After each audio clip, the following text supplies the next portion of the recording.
শুরু করে দিলেন দুইটা কাটা করে দিয়ে আল্লাহ বললেন ইয়াসিন ওয়াল কুরআনিল হাকীম ইন্নাকা লামিনাল মুরসালিন সিরাতাল মুস্তাকিম সুবহানাল্লাহ ইয়াসিন সূরাটা শুরু করলেন কি দিয়ে?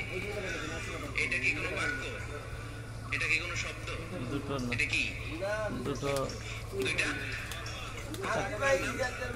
দ্বিতীয়টা প্রথম অক্ষরটার নাম, দ্বিতীয়টা চমৎকার না? নাস বাক্য দিয়ে সূরাটা শুরু করে